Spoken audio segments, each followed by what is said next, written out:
ಆತ್ಮೀಯ ಮಿತ್ರರೇ, ತಾವೆಲ್ಲರೂ ಹೇಗಿದ್ದೀರಿ? ಸಂತೋಷವಾಗಿದ್ದೀರಲ್ಲವೇ? ದೇವರು ನಿಮ್ಮನ್ನು ತನ್ನ ವಾಕ್ಯದಲ್ಲಿ ಬಲಪಡಿಸಲಿ.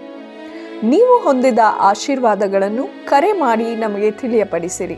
ಇಂದು ನಾವು ಮತ್ತಾಯನು ಬರೆದ ಸುವಾರ್ತೆಯ 15ನೇ ಅಧ್ಯಾಯದಲ್ಲಿ ಯೇಸು ಶಾಸ್ತ್ರಿ ಫರಿಸಾಯರನ್ನು ಬಲವಾಗಿ ಖಂಡಿಸಿದ್ದು, ಕಾನಾನ್ಯ ಸ್ತ್ರೀಯ ಮಗಳನ್ನು ಸ್ವಸ್ಥ ಮಾಡಿದ್ದು ಎಂಬ ವಿಷಯಗಳ ಬಗ್ಗೆ ಸ್ಪಷ್ಟವಾಗಿ ತಿಳಿದುಕೊಳ್ಳೋಣ. ದೇವರಾತ್ಮನ ಸಹಾಯದಿಂದ ದೇವರ ವಾಕ್ಯಗಳನ್ನು ಪ್ರಾರ್ಥನಾ ಪೂರ್ವಕವಾಗಿ ಅಧ್ಯಯನ ಮಾಡೋಣ.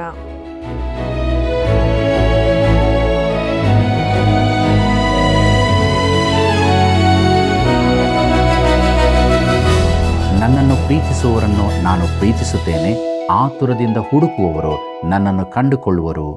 ಜ್ಞಾನೋಕ್ತಿಗಳು 8ನೇ ಅಧ್ಯಾಯ 17ನೇ ವಚನ. ಆತ್ಮೀಯ ವೀಕ್ಷಕರೇ, ನಿಮ್ಮೆಲ್ಲರಿಗೂ ಹೃದಯಪೂರ್ವಕವಾದ ವಂದನೆಗಳು. ದೇವರ ವಾಕ್ಯಗಳು ನಮ್ಮ ಜೀವಿತಕ್ಕೆ ಆಧಾರವಾಗಿದೆ. ಆದುದರಿಂದ ಅನುದಿನವೂ ಅದರಲ್ಲಿ ಆನಂದ ಪಡೋಣ. ನಮ್ಮ ಅಧ್ಯಯನದಲ್ಲಿ ಮುಂದುವರಿಯುವ ಹಾಗೆ ಮತ್ತಾಯನು ಬರೆದ ಸುವಾರ್ತೆ 15ನೇ ಅಧ್ಯಾಯದ ಧ್ಯಾನವನ್ನು ಪ್ರಾರಂಭಿಸೋಣ. ಈ 15ನೇ ಅಧ್ಯಾಯದ ಮುಖ್ಯ ಅಂಶಗಳು: ಯೇಸು ಶಾಸ್ತ್ರಿ ಫರಿಸಾಯರನ್ನು ಖಂಡಿಸಿದ್ದು, ಶಿಷ್ಯರನ್ನು ಗದರಿಸಿದ್ದು, ಕಾನಾನ್ಯ ಸ್ತ್ರೀಯ ಮಗಳನ್ನು ಸ್ವಸ್ಥ ಮಾಡಿದ್ದು, ಬೇರೆ ಅನೇಕರನ್ನು ಗುಣಪಡಿಸಿದ್ದು, 4,000 ಜನರಿಗೆ ಊಟ ಮಾಡಿಸಿದ್ದು ಎಂಬುದಾಗಿದೆ. ಪ್ರಿಯ ವೀಕ್ಷಕರೇ, ರಾಜನ ಚಟುವಟಿಕೆಗಳು ಮುಂದುವರಿಯುವುದನ್ನು ಈ ಅಧ್ಯಾಯದಲ್ಲಿ ನೋಡುತ್ತೇವೆ. ಆತನು ಆಗ ಕ್ರೂಜೆಯ ಕಡೆಗೆ ಸಾಗುತ್ತಿದ್ದಾನೆ. ಧಾರ್ಮಿಕ ನಾಯಕರೊಂದಿಗೆ ಆತನ ತಿಕ್ಕಾಟ ಹಾಗೂ ಅವರು ಆತನನ್ನು ನಿರಾಕರಿಸಿದ್ದನ್ನು ನಾವು ನೋಡಿದೆವು. ಮುಂದಕ್ಕೆ ನಾವು ಯೇಸು ಶಾಸ್ತ್ರಿ ಫರಿಸಾಯರನ್ನು ಖಂಡಿಸಿದ್ದು ಎಂಬ ವಿಚಾರವನ್ನು ನೋಡೋಣ.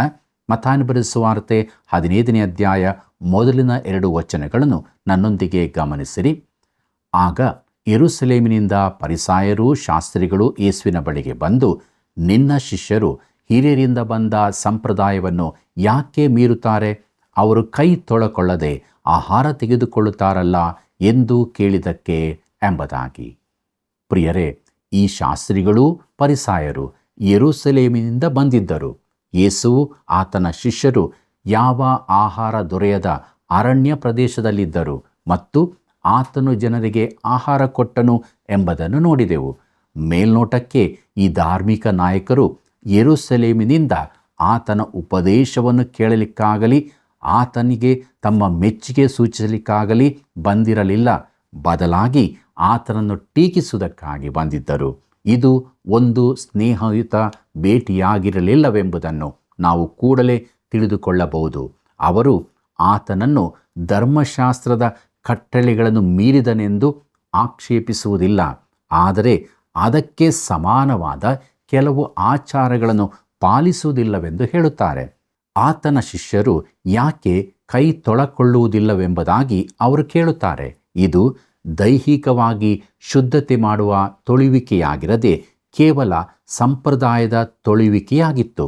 ಬಾಹ್ಯ ರೀತಿಯ ಕೆಲವು ಆಚಾರಗಳನ್ನು ಅನುಸರಿಸಿ ಹೊರಗಿನ ರೀತಿಯಲ್ಲಿ ಶುದ್ಧರಾದರೆ ಸಾಕು ಎಂಬುದಾಗಿ ಅನೇಕರು ಭಾವಿಸುತ್ತಾರೆ. ಮುಂದಕ್ಕೆ ನೋಡೋಣ. ಮತ್ತಾಯನು ಬರೆದ ಸುವಾರ್ತೆ 15ನೇ ಅಧ್ಯಾಯ 3ನೇ ವಚನವನ್ನು. ಆತನು ಅವರಿಗೆ ಉತ್ತರ ಕೊಟ್ಟದ್ದೇನೆಂದರೆ, ನೀವು ಸಹ ನಿಮ್ಮ ಸಂಪ್ರದಾಯದ ನಿಮಿತ್ತ ದೇವರ ಆಜ್ಞೆಯನ್ನು ಯಾಕೆ ಮೀರುತ್ತೀರಿ ಎಂಬುದಾಗಿ. ಪ್ರಿಯರೇ, ಅವರು ತಮ್ಮ ಸಂಪ್ರದಾಯಗಳಿಂದಾಗಿ ದೇವರ ಅಪ್ಪಣೆಯನ್ನು ಮೀರುತ್ತಾರೆಂದು ಯೇಸು ಹೇಳುತ್ತಾನೆ.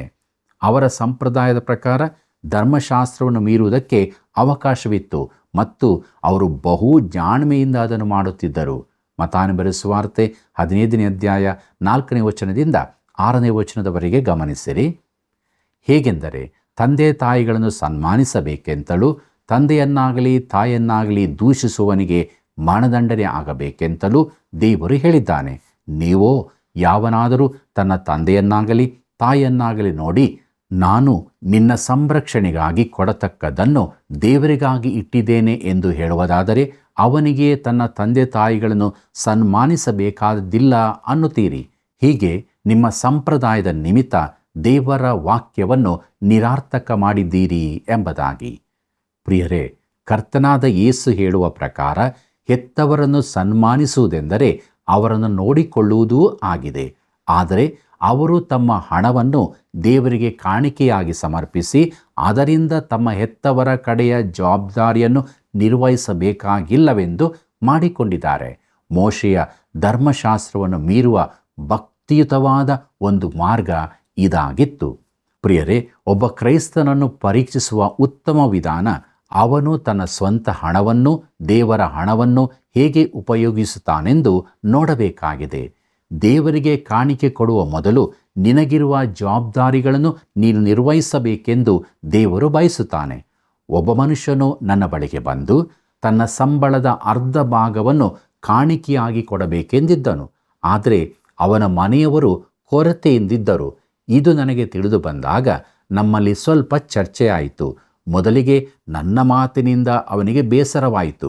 ಕೊನೆಗೆ ತಾನು ತನ್ನ ಮನೆಯವರನ್ನು ನಿರ್ಲಕ್ಷಿಸುತ್ತಿದ್ದೇನೆಂದು ಅವನಿಗೆ ಗೊತ್ತಾಯಿತು. ಜನರು ತಮ್ಮ ಜವಾಬ್ದಾರಿಗಳನ್ನು ಹೇಗೆ ಭಕ್ತಿಯ ನೆವನ ಹೇಳಿ ತಪ್ಪಿಸಿಕೊಳ್ಳುತ್ತಿದ್ದಾರೆಂಬುದು ಆಶ್ಚರ್ಯ ಸಂಗತಿಯಾಗಿದೆ. ಮುಂದಕ್ಕೆ ನೋಡಿರಿ, ಮತ್ತಾಯನ ಬರೆದ ಸುವಾರ್ತೆ 15ನೇ ಅಧ್ಯಾಯ 7 ಮತ್ತು 8ನೇ ವಚನ. ಕಪಟಿಗಳೇ, ನಿಮ್ಮ ವಿಷಯದಲ್ಲಿ ಯೆಶಾಯನು ವಿಹಿತವಾಗಿ ಪ್ರವಾದಿಸಿದ್ದಾನೆ. ಅವನು ಬರೆದದ್ದೇನೆಂದರೆ, ಈ ಜನರು ಮಾತಿನಿಂದ ನನ್ನನ್ನು ಸನ್ಮಾನಿಸುತ್ತಾರೆ, ಆದರೆ ಅವರ ಮನಸ್ಸು ನನಗೆ ದೂರವಾಗಿದೆ ಎಂಬುದೇ. ಪ್ರಿಯ ವೀಕ್ಷಕರೇ, ಯೇಸು ಶಾಸ್ತ್ರೀ ಫರಿಸಾಯರನ್ನು ಕಪಟಿಗಳೇ ಎಂದು ಕರೆದನು. ಇದು ಸತ್ಯವೇದದಲ್ಲಿನ ಅತಿ ಕಠಿಣವಾದ ಮಾತಾಗಿದೆ. ಆದರೆ ಆ ಶಬ್ದಕ್ಕೆ ಈ ದಿನಗಳಲ್ಲಿರುವ ಅರ್ಥ ಆ ದಿನಗಳಲ್ಲಿ ಇರಲಿಲ್ಲ. ನಮಗೆ ಅದು ಅತಿ ಕಠಿಣ ಮಾತಾಗಿ ಕೇಳುತ್ತದೆ. ಆದರೆ ಯೇಸುವಿನ ದಿನಗಳಲ್ಲಿ ಅದರ ಅರ್ಥ ಮರು ಉತ್ತರ ಕೊಡುವುದು, ಇಲ್ಲವೇ ನಾಟಕದಲ್ಲಿ ಪಾತ್ರ ವಹಿಸುವುದು ಎಂಬ ಅರ್ಥ ಬರುತ್ತಿತ್ತು. ಒಬ್ಬ ನಟನು ತಾನು ಕೇಳಿದ ಮಾತಿಗೆ ಪ್ರತ್ಯುತ್ತರ ಕೊಡುವುದು ಎಂದಾಗುತ್ತಿತ್ತು. ಶಾಸ್ತ್ರೀ ಫರಿಸಾಯರು ಧರ್ಮದ ಕುರಿತಾಗಿ ಆಟವಾಡುತ್ತಿದ್ದರೆಂದು ಯೇಸು ಹೇಳುತ್ತಾನೆ. ಮುಂದಕ್ಕೆ ನೋಡೋಣ. ಮತ್ತಾಯನ ಬರೆದ ಸುವಾರ್ತೆ 15ನೇ ಅಧ್ಯಾಯ 10 ಮತ್ತು 11ನೇ ವಚನವನ್ನು. ಆಮೇಲೆ ಯೇಸು ಜನರ ಗುಂಪನ್ನು ಹತ್ತರಕ್ಕೆ ಕರೆದು ಅವರಿಗೆ, ಕಿವಿಗೊಟ್ಟು ಕೇಳಿರಿ, ತಿಳುಕೊಳ್ಳಿರಿ. ಬಾಯೊಳಕ್ಕೆ ಹೋಗುವಂತಾದು ಮನುಷ್ಯನನ್ನು ಹೊಲೆ ಮಾಡುವುದಿಲ್ಲ, ಬಾಯಿಯೊಳಗಿಂದ ಹೊರಡುವಂಥದ್ದೇ ಮನುಷ್ಯನನ್ನು ಹೊಲೆ ಮಾಡುವುದು ಎಂದು ಹೇಳಿದನು ಎಂಬುದಾಗಿ. ಪ್ರಿಯರೇ, ಯೇಸು ತಾನು ಆಡಿದ್ದ ಮಾತನ್ನು ವಿವರಿಸಿ ಹೇಳುತ್ತಾನೆ. ನೈತಿಕ ಅಶುದ್ಧತೆಯು ಆತ್ಮಿಕ ಸಂಗತಿಯಾಗಿದೆ, ಹೊರತು ಶಾರೀರಿಕವಾದದ್ದಲ್ಲ ಎಂಬ ಸತ್ಯವನ್ನು ಆತನು ತಿಳಿಸುತ್ತಾನೆ. ಮತ್ತಾಯನ ಬರೆದ ಸುವಾರ್ತೆ 15ನೇ ಅಧ್ಯಾಯ 12ನೇ ವಚನವನ್ನು ನೋಡಿರಿ. ಆಗ ಶಿಷ್ಯರು ಬಂದು ಆತನನ್ನು, ಫರಿಸಾಯರು ಈ ಮಾತನ್ನು ಕೇಳಿ ಬೇಸರಗೊಂಡರೆಂದು ನಿನಗೆ ಗೊತ್ತಾಯಿತೋ ಎಂದು ಕೇಳಿದರು ಎಂಬುದೇ. ಪ್ರಿಯರೇ, ಯೇಸು ಫರಿಸಾಯರನ್ನು ಬೇಸರಗೊಳಿಸಿದನೆಂದು ನೋಡಿ ಶಿಷ್ಯರಿಗೆ ಆಶ್ಚರ್ಯವಾಯಿತು. ಇಲ್ಲಿಯವರೆಗೂ ಯೇಸುವಿಗೂ ಧಾರ್ಮಿಕ ನಾಯಕರಿಗೂ ನಡುವೆ ತಿಕ್ಕಾಟ ನಡೆಯುತ್ತಲೇ ಇತ್ತು. ಆದರೆ ಈಗ ಅದು ವಿಶೇಷ ಮಟ್ಟವನ್ನು ಮುಟ್ಟಿತು. ಯೇಸು ತನ್ನ ಶಿಷ್ಯರಿಗೆ ಬೋಧಿಸುವುದನ್ನು ಮುಂದುವರಿಸುತ್ತಾ ಇದ್ದನು. ಮುಂದಕ್ಕೆ ನೋಡೋಣ. ಮತ್ತಾಯನ ಬರೆದ ಸುವಾರ್ತೆ 15ನೇ ಅಧ್ಯಾಯ 13ನೇ ವಚನವನ್ನು ನೋಡಿರಿ. ಅದಕ್ಕೆ ಆತನು, ಪರಲೋಕದಲ್ಲಿರುವ ನನ್ನ ತಂದೆಯು ನೆಡದೇ ಇರುವ ಗಿಡಗಳೆಲ್ಲ ಬೇರಿನೊಂದಿಗೆ ಕಿತ್ತು ಹಾಕಲ್ಪಡುವವು ಅಂದನು ಎಂಬುದೇ. ಪ್ರಿಯರೇ, ಇಲ್ಲಿ ಗಿಡ ಅಂದರೆ ವ್ಯವಸ್ಥೆ ಎಂದು ಅರ್ಥ. ಯೇಸುವಿನ ಮಾತಿನ ಅರ್ಥ ಹೀಗಿದೆ: ನನ್ನ ಪರಲೋಕದ ತಂದೆಯು ಸ್ಥಾಪಿಸಿರದ ಪ್ರತಿಯೊಂದು ವ್ಯವಸ್ಥೆಯು ತೆಗೆದು ಹಾಕಲ್ಪಡುತ್ತದೆ ಎಂಬುದಾಗಿ. ಮತ್ತಾಯನ ಬರೆದ ಸುವಾರ್ತೆ 15ನೇ ಅಧ್ಯಾಯ 14ನೇ ವಚನವನ್ನು ನೋಡಿರಿ. ಅವರ ಮಾತನ್ನು ಬಿಡಿರಿ, ತಾವೇ ಕುರುಡರು, ಮತ್ತೊಬ್ಬರಿಗೆ ದಾರಿ ತೋರಿಸುವುದಕ್ಕೆ ಹೋಗುತ್ತಾರೆ. ಕುರುಡನು ಕುರುಡನಿಗೆ ದಾರಿ ತೋರಿಸಿದರೆ ಅವರಿಬ್ಬರು ಕುಣಿಯಲ್ಲಿ ಬೀಳುವರು ಅಂದನು ಎಂಬುದೇ. ಇದು ಒಂದು ಹಾಸ್ಯದ ಮಾತಿನಂತೆ ಕಾಣುತ್ತದೆ. ಆಣಕವಂತೂ ಇದ್ದೇ ಇದೆ. ಈ ಫರಿಸಾಯರು ಕುರುಡರಾದ ನಾಯಕರಾಗಿದ್ದರು. ಮತ್ತಾಯನ ಬರೆದ ಸುವಾರ್ತೆ 15ನೇ ಅಧ್ಯಾಯ 15ನೇ ವಚನವನ್ನು ನೋಡಿರಿ. ಆಗ ಪೇತ್ರನು, ಈ ಸಾಮ್ಯದ ಅರ್ಥವನ್ನು ನಮಗೆ ಹೇಳು ಅನ್ನಲು ಎಂಬುದಾಗಿ. ಪ್ರಿಯರೇ, ಕರ್ತನಾದ ಯೇಸು ತನ್ನ ಶಿಷ್ಯರ ಸಂಗಡ ಸಾಮ್ಯ ರೂಪವಾಗಿ ಮಾತಾಡುತ್ತಿದ್ದನು. ಮತ್ತಾಯನ ಬರೆದ ಸುವಾರ್ತೆ 15ನೇ ಅಧ್ಯಾಯ 16ನೇ ವಚನದಿಂದ 18ನೇ ವಚನದವರೆಗೆ ಗಮನಿಸಿರಿ. ಆತನು, ನಿಮಗೂ ಇನ್ನೂ ಬುದ್ಧಿ ಇಲ್ಲವೇ? ಬಾಯೊಳಕ್ಕೆ ಹೋಗುವಂತಾದು ಹೊಟ್ಟೆಯಲ್ಲಿ ಸೇರಿ ಬಹಿರ್ದೇಶಕ್ಕೆ ಹೋಗುತ್ತದೆಂದು ನಿಮಗೆ ತಿಳಿಯಲಿಲ್ಲವೋ? ಆದರೆ ಬಾಯೊಳಗಿಂದ ಹೊರಡುವಂಥವುಗಳು ಮನಸ್ಸಿನೊಳಗಿಂದ ಬರುತ್ತವೆ, ಇವೇ ಮನುಷ್ಯನನ್ನು ಹೊಲೆ ಮಾಡುವವು ಎಂಬುದಾಗಿ. ಇದು ಒಂದು ವಿಶೇಷ ಸೂತ್ರವಾಗಿದೆ. ಒಬ್ಬ ಮನುಷ್ಯನ ಹೊಟ್ಟೆಯೊಳಕ್ಕೆ ಹೋಗುವ ವಸ್ತುಗಳಿಂದಾಗಿ ಅವನು ಹೊಲೆಯಾಗುವುದಿಲ್ಲ, ಆದರೆ ಅವನ ಬಾಯಿಯಿಂದ ಹೊರಬರುವ ಮಾತುಗಳಿಂದ ಹೊಲೆಯಾಗುತ್ತಾನೆ. ಒಬ್ಬರು ಹೀಗೆ ಹೇಳಿದ್ದಾರೆ, ಹೃದಯದ ಬಾಯಿಯೊಳಗಿರುವಂಥದ್ದು ಬಾಯಿಯ ಬಕೆಟಿನಿಂದ ಒಂದಲ್ಲ ಒಂದು ದಿನ ಹೊರಗೆ ಬಂದೇ ಬರುತ್ತದೆ ಎಂಬುದಾಗಿ. ಮುಂದಕ್ಕೆ ನೋಡೋಣ. ಮತ್ತಾಯನ ಬರೆದ ಸುವಾರ್ತೆ 15ನೇ ಅಧ್ಯಾಯ 19 ಮತ್ತು 20ನೇ ವಚನ. ಹೇಗೆಂದರೆ, ಮನಸ್ಸಿನೊಳಗಿಂದ ಕೆಟ್ಟ ಆಲೋಚನೆ, ಕೊಲೆ, ಹಾದರ, ಸೂಳೆಗಾರಿಕೆ, ಕಳ್ಳತನ, ಸುಳ್ಳು ಸಾಕ್ಷಿ, ಬೈಗಳು ಹೊರಟು ಬರುತ್ತವೆ. ಮನುಷ್ಯನನ್ನು ಕೆಡಿಸುವಂಥವುಗಳು ಇವೇ. ಆದರೆ ಕೈ ತೊಳಕೊಳ್ಳದೆ ಊಟ ಮಾಡುವುದು ಮನುಷ್ಯನನ್ನು ಕೆಡಿಸುವುದಿಲ್ಲ ಅಂದನು ಎಂಬುದೇ. ನಮ್ಮ ಈಗಿನ ಸಂಸ್ಕೃತಿಯಲ್ಲಿ ಇದು ಸರಿಯಾಗಿ ಕೆಲಸ ಮಾಡುವುದನ್ನು ನಾವು ಕಾಣಬಹುದು. ನಾವು ನೂತನ ನೈತಿಕತೆಯ ಕಾಲದಲ್ಲಿದ್ದೇವೆ. ಯೆಶಾಯನು ಹೇಳಿದಂತೆ, ಕೆಟ್ಟದ್ದನ್ನು ಒಳ್ಳೆಯದೆಂದು, ಒಳ್ಳೆಯದನ್ನು ಕೆಟ್ಟದ್ದೆಂದೂ ಕರೆಯುವ ಕಾಲದಲ್ಲಿದ್ದೇವೆ. ಸತ್ಯವೇದವನ್ನು ನಂಬುವ ನಮ್ಮಂಥವರನ್ನು ವಿಚಿತ್ರ ವ್ಯಕ್ತಿಗಳೆಂದು ಕರೆಯುತ್ತಾರೆ. ಮಾನವನು ತನ್ನ ಹೃದಯದಲ್ಲಿರುವುದನ್ನು ಮನಬಂದಂತೆ ಹೇಳುವುದಕ್ಕೆ ಈಗ ಯಾವ ಪ್ರತಿಬಂಧವೂ ಇರುವುದಿಲ್ಲ. ನಿಜವಾಗಿ ಇದು ಹೊಸ ನೈತಿಕತೆಯೋ ಅಲ್ಲ. ಅದೇ ಹಳೆ ಸಂಗತಿಗಳು: ದುರಾಲೋಚನೆ, ಕೊಲೆಗಡುಕತನ, ಹಾದರ, ವ್ಯಭಿಚಾರ, ಸುಳ್ಳು ಸಾಕ್ಷಿ, ದೇವದೂಷಣೆ, ಕಳ್ಳತನ ಇತ್ಯಾದಿಗಳೇ. ನಾವು ನಿಯಂತ್ರಣವನ್ನು ತೆಗೆದುಬಿಟ್ಟು ಈಗ ತೊಂದರೆಗೊಳಗಾಗಿದ್ದೇವೆ.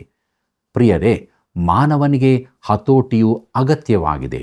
ಕ್ರೂರ ಪ್ರಾಣಿಗಳನ್ನು ನಾವು ಪಂಜರಗಳೊಳಗೆ ಹಾಕಿಡುತ್ತೇವೆ, ಆದರೆ ಮಾನವನು ಸ್ವತಂತ್ರನಾಗಿದ್ದಾನೆ. ಈಗಿನ ದಿನಗಳಲ್ಲಿ ನಮ್ಮ ಶಾಲೆಗಳಲ್ಲಿ, ಸಭೆಗಳಲ್ಲಿ, ಟಿವಿಯಲ್ಲಿ, ಪ್ರದರ್ಶನ ಫಲಕಗಳಲ್ಲಿ, ವೃತ್ತಪತ್ರಿಕೆಗಳಲ್ಲಿ ಎಲ್ಲ ಕಡೆಯೂ ಲೈಂಗಿಕತೆಯೇ ತುಂಬಿಕೊಂಡು ಅದೇ ಎದ್ದು ಕಾಣುತ್ತದೆ. ಪ್ರಿಯ ಸ್ನೇಹಿತನೇ, ಈ ಸಂಗತಿಗಳು ಹೊಲೆ ಮಾಡುವಂಥವುಗಳು. ಮುಂದಕ್ಕೆ ನಾವು ಯೇಸು ಕಾನಾನ್ಯ ಸ್ತ್ರೀಯ ಮಗಳನ್ನು ಸ್ವಸ್ಥ ಮಾಡಿದ್ದು ಎಂಬ ವಿಚಾರವನ್ನು ನೋಡೋಣ.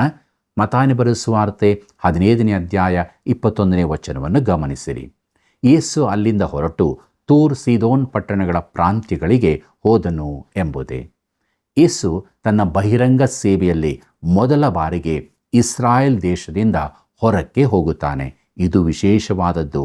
ಯಾಕಂದರೆ ಆತನು ಇಸ್ರಾಯೇಲಿನ ಅರಸನಾಗಿ ಬಂದವನು. ತನ್ನ ಶಿಷ್ಯರನ್ನು ಆತನು ಕಳುಹಿಸಿಕೊಟ್ಟಾಗ ಅವರು ಇಸ್ರಾಯೇಲ್ಯರ ಊರುಗಳಿಗೆ ಮಾತ್ರ ಹೊರತು ಬೇರೆಲ್ಲಿಗೂ ಹೋಗಬಾರದೆಂದು ತಿಳಿಸಿದ್ದನು. ಆದರೆ ಆತನು ಇಸ್ರಾಯೇಲ್ಯರಿಂದ ತಿರಸ್ಕರಿಸಲ್ಪಟ್ಟನು ಮತ್ತು ಘರ್ಷಣೆಗಳುಂಟಾದವು. ಕೆಲವೇ ವಚನಗಳ ಹಿಂದಕ್ಕೆ ಯೇಸುವಿಗೂ ಧಾರ್ಮಿಕ ನಾಯಕರಿಗೂ ಆದ ಬೇರ್ಪಡುವಿಕೆಯನ್ನು ನೋಡಿದೆವು. ಇದರಿಂದ ಏನಾಯಿತು? ಯೇಸು ಇಸ್ರಾಯೇಲ್ಯರ ಸರಹದ್ದನ್ನು ದಾಟಿ ಹೊಸ ಸೂತ್ರವೊಂದನ್ನು ಕಾರ್ಯಗತಗೊಳಿಸುತ್ತಾನೆ. ಆತನು ಈಗ ಅನ್ಯ ಜನಗಳನ್ನು ಅಂಗೀಕರಿಸುತ್ತಾನೆ. ಈಗ ಆತನ ಆಮಂತ್ರಣ, ಎಲೈ ಕಷ್ಟಪಡುವವರೇ, ಹೊರೆ ಹೊತ್ತವರೇ, ನೀವೆಲ್ಲರೂ ನನ್ನ ಬಳಿಗೆ ಬನ್ನಿರಿ, ನಾನು ನಿಮಗೆ ವಿಶ್ರಾಂತಿ ಕೊಡುವೆನು ಎಂಬುದಾಗಿರುತ್ತದೆ. ಮತ್ತಾಯನ ಬರೆದ ಸುವಾರ್ತೆ 11ನೇ ಅಧ್ಯಾಯ 28ನೇ ವಚನವನ್ನು ನೋಡಿರಿ. ಮುಂದಕ್ಕೆ ಮತ್ತಾಯನ ಬರೆದ ಸುವಾರ್ತೆ 15ನೇ ಅಧ್ಯಾಯ 22 ಮತ್ತು 23ನೇ ವಚನವನ್ನು ನೋಡೋಣ. ಆ ಸೀಮೆಯಿಂದ ಕಾನಾನ್ಯರವಳೊಬ್ಬಳು ಹೊರಟು ಬಂದು, ಸ್ವಾಮಿ, ದಾವೀದನ ಕುಮಾರನೇ, ನನ್ನನ್ನು ಕರುಣಿಸು, ನನ್ನ ಮಗಳಿಗೆ ದೆವ್ವದ ಕಾಟ ಬಹಳವಾಗಿದೆ ಎಂದು ಕೂಗಿಕೊಂಡಳು. ಆದರೆ ಆತನು ಆಕೆಗೆ ಏನೂ ಉತ್ತರ ಕೊಡಲಿಲ್ಲ. ಆಗ ಆತನ ಶಿಷ್ಯರು ಬಂದು, ನಮ್ಮ ಹಿಂದೆ ಕೂಗಿಕೊಂಡು ಬರುತ್ತಾಳೆ, ಆಕೆಯನ್ನು ಕಳುಹಿಸಿಬಿಡು ಎಂದು ಆತನನ್ನು ಬೇಡಿಕೊಂಡರು ಎಂಬುದಾಗಿ. ಪ್ರಿಯರೇ, ಈ ಸ್ತ್ರೀಯು ಅನೇಕ ಜನಾಂಗಗಳ ಮಿಶ್ರಣದವಳು, ನಿಜ ಅರ್ಥದಲ್ಲಿ ಅನ್ಯಳು ಆಗಿದ್ದಳು. ಆಕೆ ಯಾವ ದೇಶದವಳೆಂಬುದನ್ನು ಮಾರ್ಕನ ಸುವಾರ್ತೆ 7ನೇ ಅಧ್ಯಾಯ 26ನೇ ವಚನದಲ್ಲಿ ನೋಡುತ್ತೇವೆ. ಆಕೆಗೆ ದಾವೀದನ ಮಗನೆಂಬ ಸಂಬಂಧದ ಹಕ್ಕು ಇರಲಿಲ್ಲ. ಆಕೆ ಆತನನ್ನು ಆ ರೀತಿಯಾಗಿ ಕೂಗಿಕೊಳ್ಳುವಾಗ ಯೇಸು ಆಕೆಗೆ ಉತ್ತರ ಕೊಡಲಿಲ್ಲ. ಆಗ ಶಿಷ್ಯರು, ಆಕೆ ನಮ್ಮ ಹಿಂದೆ ಕೂಗಿಕೊಂಡು ಬರುತ್ತಾಳೆ, ಈಕೆಯನ್ನು ಕಳಿಸಿಬಿಡು ಎಂದು ಹೇಳುತ್ತಾರೆ. ಆಕೆ ಅವರಿಗೆ ತೊಂದರೆ ಕೊಡುತ್ತಾ ಇದ್ದಳು. ಮುಂದಕ್ಕೆ ನೋಡಿರಿ. ಮತ್ತಾಯನ ಬರೆದ ಸುವಾರ್ತೆ 15ನೇ ಅಧ್ಯಾಯ 24ನೇ ವಚನವನ್ನು. ಅದಕ್ಕಾತನು, ತಪ್ಪಿಸಿಕೊಂಡ ಕುರಿಗಳಂತಿರುವ ಇಸ್ರಾಯೇಲನ ಮನೆತನದವರ ಬಳಿಗೇ ಹೊರತು ಮತ್ತಾರ ಬಳಿಗೂ ನಾನು ಕಳುಹಿಸಲ್ಪಟ್ಟವನಲ್ಲ ಅಂದನು ಎಂಬುದೇ. ಇದು ಕಠಿಣವಾದ ಮಾತಾಗಿ ಕಂಡರೂ ಸತ್ಯವಾದದ್ದೇ ಆಗಿದೆ. ಯೇಸು ಪ್ರಥಮವಾಗಿ ದಾವೀದನ ವಂಶದ ರಾಜನಾಗಿ ತನ್ನ ವಿಷಯವಾಗಿ ಹೇಳಲ್ಪಟ್ಟ ಪ್ರವಾದನೆಗಳ ನೆರವೇರಿಕೆಗಾಗಿ ಬಂದನು. ಇದನ್ನು ಈ ಅನ್ಯ ಸ್ತ್ರೀ ತಿಳುಕೊಳ್ಳಬೇಕೆಂಬುದಾಗಿ ಯೇಸು ಪ್ರಯತ್ನಪಟ್ಟನು.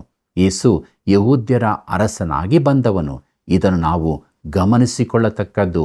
ಆತನು ಸಾಯುವಾಗ ಕ್ರೂಜೆ ಮೇಲೆ ಹಾಕಲ್ಪಟ್ಟ ಬರಹವು ಯೇಸು ಯಹೂದ್ಯರ ಅರಸನು ಎಂಬುದಾಗಿತ್ತು. ಆ ಸ್ತ್ರೀಯ ಉತ್ತರ ನೋಡಿರಿ. ಮತ್ತಾಯನ ಬರೆದ ಸುವಾರ್ತೆ 15ನೇ ಅಧ್ಯಾಯ 25ನೇ ವಚನ. ಆಗ ಆಕೆ ಬಂದು ಆತನಿಗೆ ಅಡ್ಡಬಿದ್ದು, ಸ್ವಾಮಿ, ನನಗೆ ಅನುಗ್ರಹ ಮಾಡಬೇಕು ಅಂದಳು ಎಂಬುದೇ. ಆಕೆ ಆತನನ್ನು ದಾವೀದನ ಕುಮಾರನೇ ಎಂದು ಕರೆದಾಗ ತಾನು ತಪ್ಪಿಸಿಕೊಂಡ ಕುರಿಗಳಂತಿರುವ ಇಸ್ರಾಯೇಲ್ಯರ ಬಳಿಗೆ ಕಳುಹಿಸಲ್ಪಟ್ಟವನು ಎಂದು ಯೇಸು ಹೇಳುತ್ತಾನೆ. ಆಕೆಗೆ ಆತನ ಮೇಲೆ ದಾವೀದನ ಕುಮಾರನಾಗಿ ಕರೆಯುವ ಯಾವ ಹಕ್ಕೂ ಇರಲಿಲ್ಲ. ಆದರೆ ಈಗ ಆಕೆ ಬಂದು ಆತನಿಗೆ ಅಡ್ಡಬಿದ್ದು ಸ್ವಾಮಿ ಎಂದು ಕರೆದು ಸಹಾಯ ಕೇಳಿಕೊಂಡಳು. ಈಗ ಆಕೆಗೆ ಸಹಾಯವು ದೊರೆಯುತ್ತದೆ. ಮತ್ತಾಯನ ಬರೆದ ಸುವಾರ್ತೆ 15ನೇ ಅಧ್ಯಾಯ 26ನೇ ವಚನವನ್ನು ನೋಡೋಣ.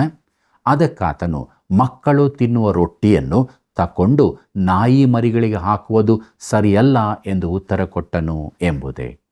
ಇದು ಬಹು ಕಠಿಣವಾದ ಮಾತು.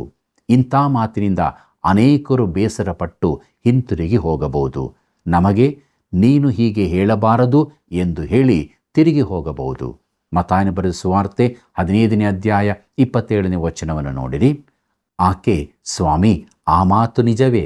ನಾಯಿ ಮರಿಗಳಂತೂ ತಮ್ಮ ಯಜಮಾನರ ಮೇಜಿನಿಂದ ಬೀಳುವ ರೊಟ್ಟಿಯ ತುಂಡುಗಳನ್ನು ತಿನ್ನುತ್ತವಲ್ಲ ಅಂದಳು ಎಂಬುದೇ. ಯೇಸು ಒಬ್ಬ ಐಶ್ವರ್ಯವಂತನ ಮೇಜಿನಿಂದ ಬಿದ್ದ ರೊಟ್ಟಿ ತುಂಡುಗಳನ್ನು ಹೆಕ್ಕಿ ತಿನ್ನುವ, ಆತನ ಗಾಯಗಳನ್ನು ನಾಯಿಗಳು ನೆಕ್ಕುವ ಕತೆ ಹೇಳಿದ್ದಾನಲ್ಲ. ಪ್ರಿಯರೇ, ಇಸ್ರಾಯೇಲ್ಯರು ಅನ್ಯ ಜನರನ್ನು ನಾಯಿಗಳೆಂಬುದಾಗಿ ಸಂಬೋಧಿಸುತ್ತಿದ್ದರು.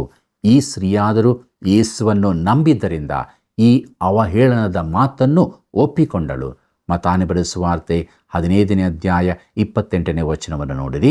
ಆಗ ಯೇಸು ಆಕೆಗೆ, ಅಮ್ಮ, ನಿನ್ನ ನಂಬಿಕೆ ಬಹಳ, ನಿನ್ನ ಮನಸ್ಸಿನಂತೆ ಆಗಲಿ ಎಂದು ಉತ್ತರ ಕೊಟ್ಟನು. ಅದೇ ಗಳಿಗೆಯಲ್ಲಿ ಆಕೆಯ ಮಗಳು ಸ್ವಸ್ಥಳಾದಳು ಎಂಬುದೇ. ಪ್ರಿಯ ವೀಕ್ಷಕರೇ, ಈ ಅನ್ಯ ಸ್ತ್ರೀಯ ನಂಬಿಕೆಯನ್ನು ಕಂಡು ಯೇಸು ನಿಜಕ್ಕೂ ಆಶ್ಚರ್ಯಪಟ್ಟನು. ಆತನು, ಎಲೈ ಕಷ್ಟಪಡುವವರೇ, ಹೊರೆ ಹೊತ್ತವರೇ, ನೀವೆಲ್ಲರೂ ನನ್ನ ಬಳಿಗೆ ಬನ್ನಿರಿ, ನಾನು ನಿಮಗೆ ಸಹಾಯ ಮಾಡುತ್ತೇನೆ, ನಿಮ್ಮ ಹೊರೆಯನ್ನು ಹೊರುತ್ತೇನೆ ಎಂದು ಹೇಳಿದ್ದನು. ಈಗ ಈ ಕಾನಾನ್ಯರವಳಿಗೂ ಅದನ್ನೇ ಮಾಡಿದನು. ಆಕೆಯ ಉತ್ತರವು ಆಕೆಯ ವಿಶೇಷ ನಂಬಿಕೆಯನ್ನು ತೋರಿಸಿಕೊಟ್ಟಿತು. ಅದನ್ನು ನಮ್ಮ ಕರ್ತನಾದ ಯೇಸು ಯೋಗ್ಯವಾಗಿ ಗೌರವಿಸಿದನು. ಮುಂದಕ್ಕೆ ಯೇಸು ಸ್ವಸ್ಥ ಮಾಡುವುದನ್ನು ಮುಂದುವರಿಸಿದ್ದು ಎಂಬುದನ್ನು ನೋಡೋಣ. ಮತ್ತಾಯನ ಬರೆದ ಸುವಾರ್ತೆ 15ನೇ ಅಧ್ಯಾಯ 29 ಮತ್ತು 30ನೇ ವಚನವನ್ನು ಗಮನಿಸಿರಿ. ಯೇಸು ಅಲ್ಲಿಂದ ಹೊರಟು ಗಲಿಲಾಯ ಸಮುದ್ರದ ಬಳಿಗೆ ಬಂದು ಬೆಟ್ಟವನ್ನು ಹತ್ತಿ ಅಲ್ಲಿ ಕೂತುಕೊಂಡನು. ಆಗ ಜನರು ಗುಂಪು ಗುಂಪಾಗಿ ಆತನ ಬಳಿಗೆ ಬಂದು ಕುಂಟರು, ಕುರುಡರು, ಮೂಕರು, ಕೈ ಕಾಲಿಲ್ಲದವರು ಈ ಮುಂತಾದ ಅನೇಕರನ್ನು ಕರೆತಂದು ಅವರನ್ನು ಆತನ ಪಾದಗಳ ಬಳಿಯಲ್ಲಿ ಬಿಟ್ಟರು. ಆತನು ಅವರನ್ನು ವಾಸಿ ಮಾಡಿದನು ಎಂಬುದಾಗಿ. ಪ್ರಿಯ ವೀಕ್ಷಕರೇ, ಇಲ್ಲಿಯೂ ಯೇಸು ಜನರ ಗುಂಪುಗಳಲ್ಲಿದ್ದ ಅನೇಕರನ್ನು ವಾಸಿ ಮಾಡಿದನೆಂಬುದನ್ನು ನಿಮ್ಮ ಗಮನಕ್ಕೆ ತರುತ್ತೇನೆ. ಸರಿಯಾಗಿ ತಿಳಿಯಲಿಕ್ಕಾದ ಒಂದೆರಡು ವ್ಯಕ್ತಿಗಳಿಗೆ ಗುಣವಾದದ್ದಲ್ಲ, ಆದರೆ ಅಲ್ಲಿ ಅನೇಕ ಮಂದಿ ವಾಸಿಯಾಗಿದ್ದು ಈ ಸತ್ಯವನ್ನು ಯಾರೂ ಅಲ್ಲಗಳೆಯುವುದಕ್ಕಾಗಲಿಲ್ಲ. ಮುಂದಕ್ಕೆ ನೋಡಿರಿ. ಮತ್ತಾಯನ ಬರೆದ ಸುವಾರ್ತೆ 15ನೇ ಅಧ್ಯಾಯ 31ನೇ ವಚನವನ್ನು. ಮೂಕರಾಗಿದ್ದವರು ಮಾತನಾಡಿದ್ದನ್ನು, ಕೈ ಕಾಲಿಲ್ಲದವರು ಸ್ವಸ್ಥವಾದದ್ದನ್ನು, ಕುಂಟರಿಗೆ ಕಾಲು ಬಂದದ್ದನ್ನು, ಕುರುಡರಿಗೆ ಕಣ್ಣು ಬಂದದ್ದನ್ನು ಜನರು ಕಂಡು ಆಶ್ಚರ್ಯಪಟ್ಟು ಇಸ್ರಾಯೇಲ್ ಜನರ ದೇವರನ್ನು ಕೊಂಡಾಡಿದರು ಎಂಬುದೇ. ಪ್ರಿಯರೇ, ಮುಂದಕ್ಕೆ ನಾವು ಯೇಸು 4,000 ಮಂದಿಗೆ ಊಟ ಮಾಡಿಸಿದ್ದು ಎಂಬ ವಿಚಾರವನ್ನು ನೋಡೋಣ. ಈ ಮುಂದಿನ ಅದ್ಭುತ ಕಾರ್ಯವು 5,000 ಮಂದಿಗೆ ಊಟ ಮಾಡಿಸಿದ್ದರ ರೀತಿಯದ್ದೇ ಆಗಿತ್ತು. ಮತ್ತಾಯನ ಬರೆದ ಸುವಾರ್ತೆ 15ನೇ ಅಧ್ಯಾಯ 32ನೇ ವಚನವನ್ನು ನೋಡಿರಿ. ಆಗ ಯೇಸು ತನ್ನ ಶಿಷ್ಯರನ್ನು ಹತ್ತರಕ್ಕೆ ಕರೆದು ಅವರಿಗೆ, ಈ ಜನರನ್ನು ನೋಡಿ ಕನಿಕರ ಪಡುತ್ತೇನೆ. ಅವರು ನನ್ನ ಬಳಿಗೆ ಬಂದು ಈಗ 3 ದಿನವಾಯಿತು. ಅವರಿಗೆ ಊಟಕ್ಕೆ ಏನೂ ಇಲ್ಲ. ಅವರನ್ನು ಉಪವಾಸವಾಗಿ ಕಳಿಸಿಬಿಡುವುದಕ್ಕೆ ನನಗೆ ಮನಸ್ಸಿಲ್ಲ.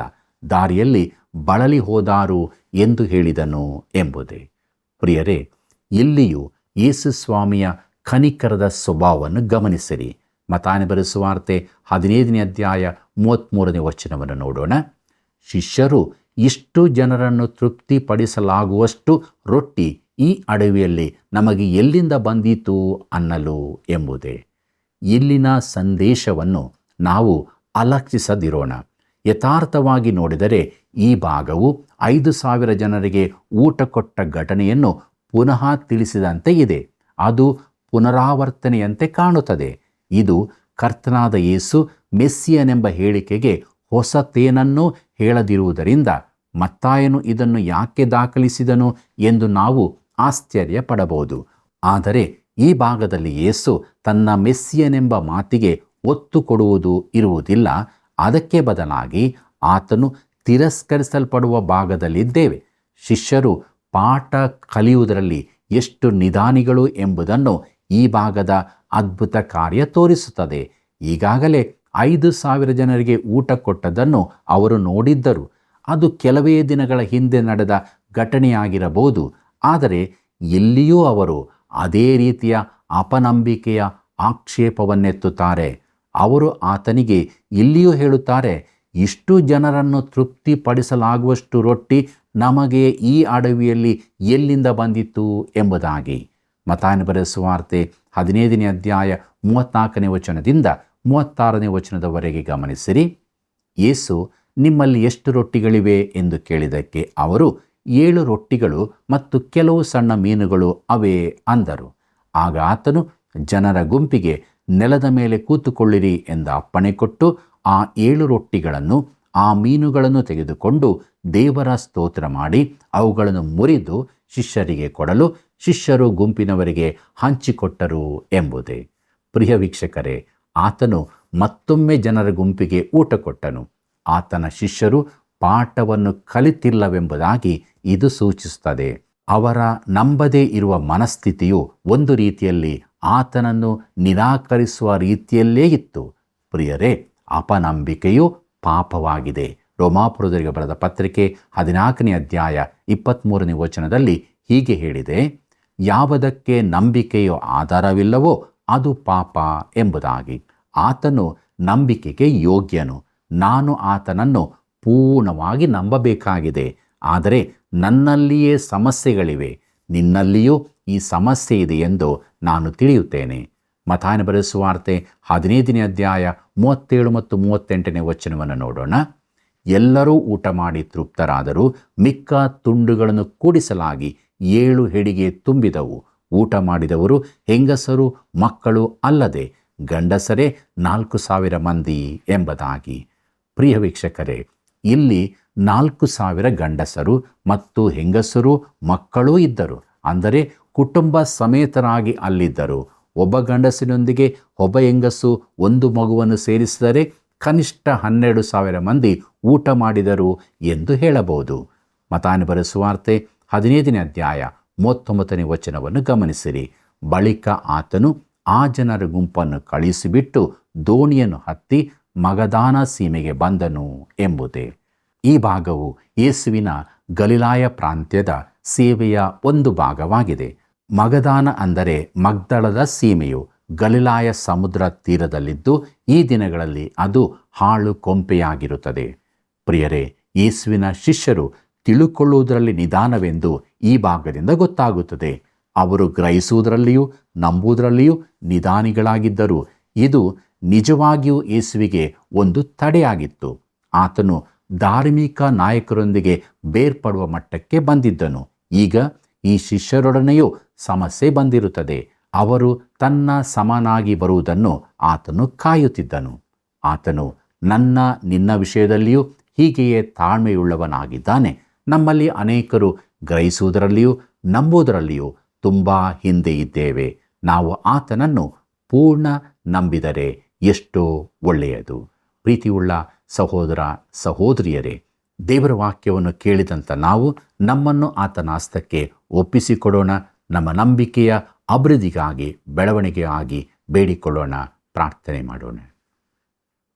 ಪ್ರೀತಿ ಸ್ವರೂಪನಾದ ದೇವರೇ, ನಿನ್ನ ಜೀವವುಳ್ಳ ವಾಕ್ಯಗಳು ನಮ್ಮ ಸಂಗಡ ಮಾತನಾಡಿದೆ ಎಂಬುದಾಗಿ ನಾವು ಒಪ್ಪಿಕೊಳ್ಳುತ್ತೇವೆ. ನಮ್ಮನ್ನು ಕರುಣಿಸು, ನಮ್ಮನ್ನು ಬಲಪಡಿಸು. ನಾವು ನಿನ್ನನ್ನು ಅನುಭವದ ಮೂಲಕ ಸವಿದು ನೋಡುತ್ತಾ ದಿನೇ ದಿನೇ ಆತ್ಮೀಕವಾಗಿ ಬೆಳೆಯುವಂತೆ ಸಹಾಯ ಮಾಡು. ನಮ್ಮೆಲ್ಲ ವೀಕ್ಷಕ ಬಾಂಧವರ ಜೀವಿತಗಳಲ್ಲಿ ನಿನ್ನ ವಾಕ್ಯವು ಕಾರ್ಯ ಮಾಡಲಿ. ಅವರ ಕಷ್ಟ, ದುಃಖ, ಕಣ್ಣೀರು, ಬೇನೆ ಬೇಸರಗಳಿಂದ ಬಿಡುಗಡೆ ಮಾಡಿ ನಿರೀಕ್ಷೆಯ ಜೀವಿತಕ್ಕೆ ನಡೆಸು. ಹೀಗೆ ನಮ್ಮೆಲ್ಲರ ಜೀವಿತದಲ್ಲಿ ನಿನಗೆ ಮಾತ್ರ ಮಹಿಮೆಯಾಗಲಿ. ಯೇಸುವಿನ ನಾಮದಲ್ಲಿ ಬೇಡಿದ್ದೇವೆ ತಂದೆಯೇ, ಆಮೆನ್.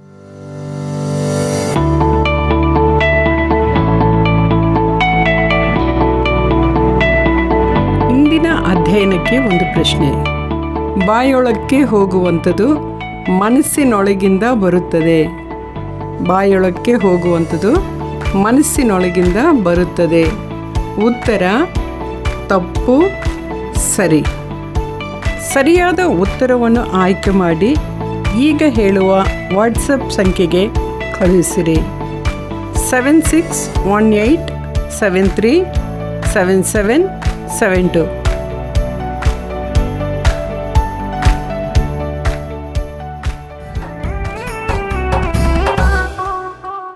ಕರೆಯುವನು ಕರೆಯುವನು ಯೇಸು ಪ್ರೀತಿಯಿಂದ ಕರೆಯುವನು.